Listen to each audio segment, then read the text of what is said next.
Okay guys, been asked to do something around the Goju Ryu Push Up or the cat stretch or Nekawundo. It has various different names. The Taisa Duruma Push Up, various different names. Ultimately we're talking about the same thing. So it's basically a karate version of the yoga down dog. So if we look at the initial position, basically what I'm trying to do is get into this triangle position whereby my hips are elevated and then I want a straight line from heels to head and hands to hips. Okay, so from here, hips are high, and I'm trying to get as straight a line as possible from my hands all the way up to my shoulders and my hips all the way down to my heels. So here. Now, depending upon your mobility, you may have some restrictions. If your hamstrings are tight, you might have trouble getting your heels down towards the ground. If your shoulders are tight like mine, you might have trouble getting a straight line in this position. So ultimately, there needs to be a bit of a trade-off somewhere. Now, this trade-off might happen by bending our knees a little bit, might allow us to get the hips higher, or driving our head towards our feet might also allow us to get our hips higher, but there needs to be a feeling of us being pulled upwards by our waistband. Here's no good. This is no good to me. This is like a tabletop position, so that as I come down, all that pressure is going to be on my shoulders, and it's going to cause pain and long-term discomfort.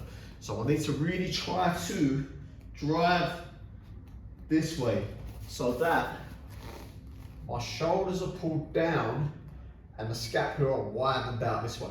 What I don't want is a position whereby they are here.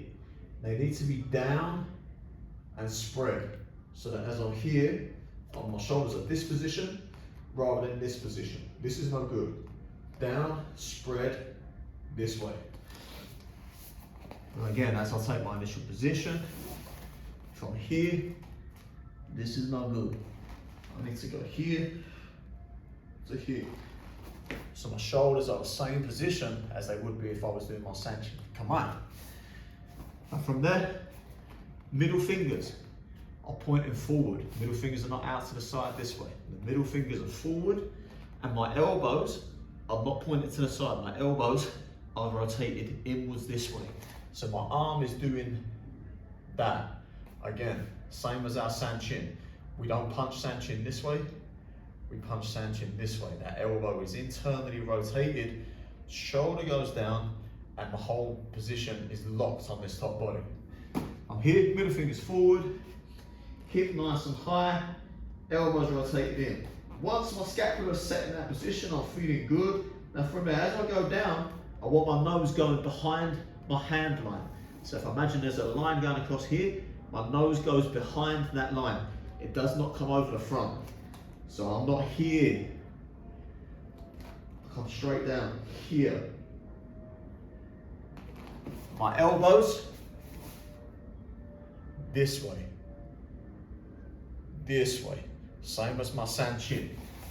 As I come here, elbows go in, elbows down towards the ground, and I shoot along to this position here. At that point, look for the butt position. The butt should not butt up in the air like this. Butt needs to clamp down, this position. So my glutes are on, my hamstrings are on. At the same time, here.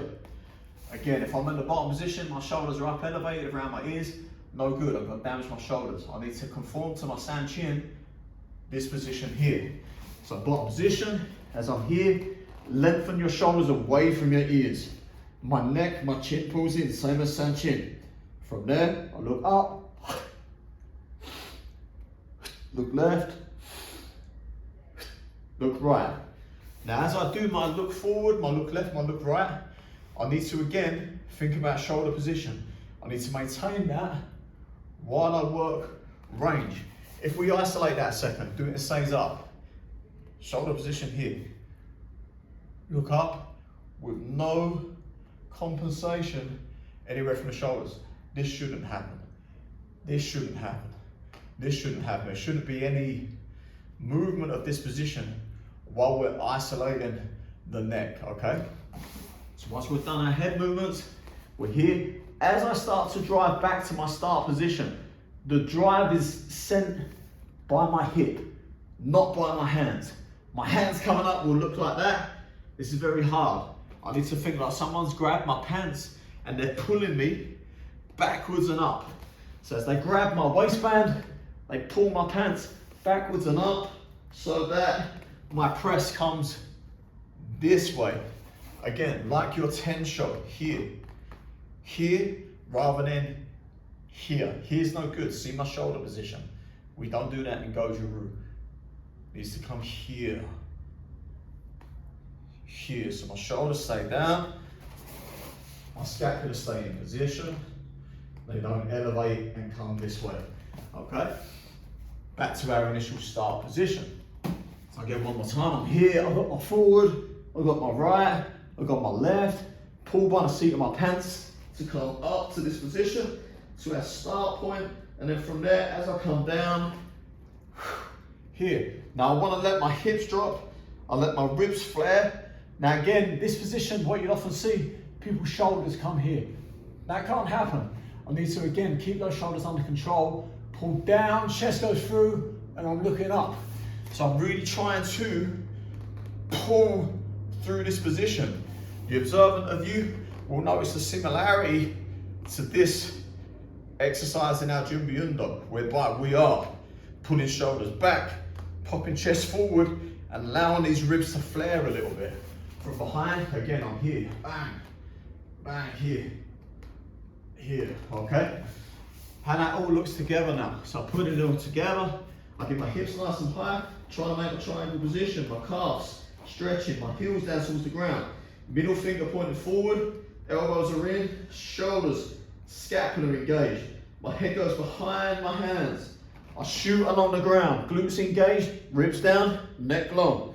I look forward, keep my shoulders still. Look right, pull by the seat of my pants, elbows in, back to my start position. As I drop hip down, chest goes through, pull my shoulders back, shoulders down away from my ears. Again, pulling high to this position. Now, when you do this, what I would recommend, break it down real slow like we just did there. And maybe do repetitions of 3 to 5. Just concentrate on technique, concentrate on form. I've had periods in my time whereby we've done 100 or 50 or whatever. A few of those will be good. The rest of them will be absolute crap repetitions whereby you're just going through the motions. Good for the mind, good for the mental resolve. Very, very bad for your joints, and you will injure yourself doing this if you do it that way too often.